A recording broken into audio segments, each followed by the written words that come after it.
Au sport maintenant, les fervents de ski de fond ont une nouvelle date à ajouter à leur calendrier des événements. Le 31 mars prochain, la toute première édition de la Lopette du Mont-Sainte-Anne va se dérouler dans les sentiers du rang Saint-Julien à Saint-Féréol-les-Neiges. Ce sont près de 500 fondeurs qui sont attendus sur place, dont les Olympiens Alex Harvey et son père Pierre Harvey.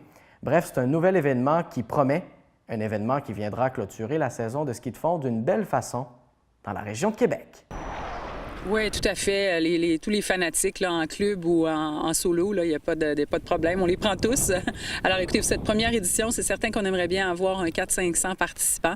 On espère même plus. Qui sait? On verra qui a envie de venir s'amuser dehors. Mais oui, tous les clubs sont bienvenus et les personnes individuelles là, qui pratiquent le sport. Vous pouvez compter sur de bons ambassadeurs. D'ailleurs, le premier inscrit, c'est un nom assez connu dans la région. Exactement. Alors nos deux premiers inscrits, en fait, le numéro 1, c'est Alex Harvey et son père, Pierre Harvey, qui sont tous les deux très excités par cet événement-là.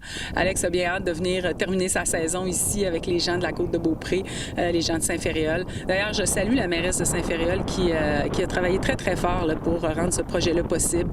On avait quand même besoin de quelques investissements là, pour donner le go et elle a travaillé très fort. Le maire de Beaupré aussi, Destination Mont-Sainte-Anne, le préfet de la Côte-de-Beaupré, les gens de la station Mont-Sainte-Anne. Écoutez, tout le monde a mis l'épaule à la roue, là, les gens du club ici, les gens du rang Saint-Julien, là, toute la famille du ski de fond ici.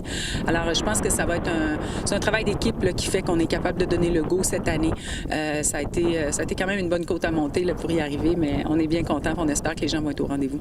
Et ça, on s'est inspiré un petit peu de ce qui se fait en Scandinavie. C'est populaire en Europe, ces compétitions-là? Oui, exactement. Donc, il y a ce qu'on appelle une série ski classique en Scandinavie. La Vasa-Lopette, en fait, c'est l'événement sur lequel on s'est inspiré.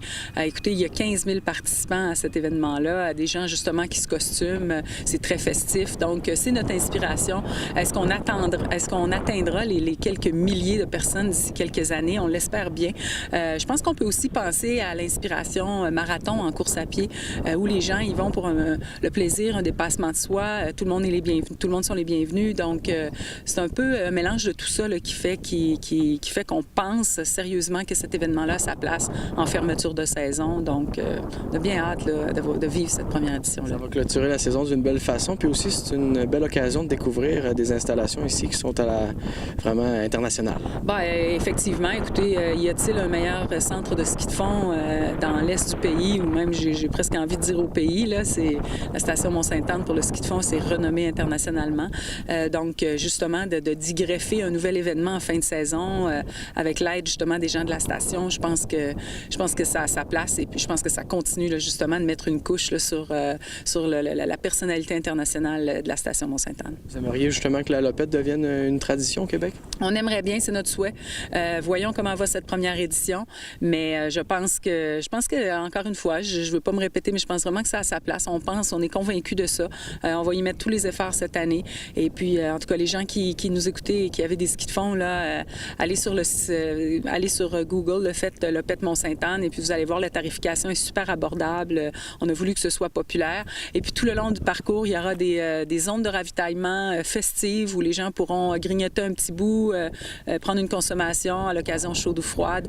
Donc, encore une fois, là, je pense qu'on peut décider qu'on part 4 amis ensemble, 5, 6 amis, puis on se dit « let's go », on fait 48 km, ça nous prendra la journée. On peut aller dans des endroits qui ne sont normalement pas balisés, dans l'arrière-pays du Mont-Sainte-Anne. Donc, ça va être, je pense, une très belle journée. Là, on espère que Dame Nature va s'inscrire, elle aussi. Parce qu'on pense souvent aux 48 km au marathon, mais il y a aussi des distances moins longues qui sont prévues pour les jeunes. Ah oui, tout à fait. Alors, 1,5 km. Et puis, les jeunes auront l'occasion de le faire une fois, s'inscrire pour faire un tour de 1,5, 2 tours ou 3 tours. Donc, ça, c'est intéressant.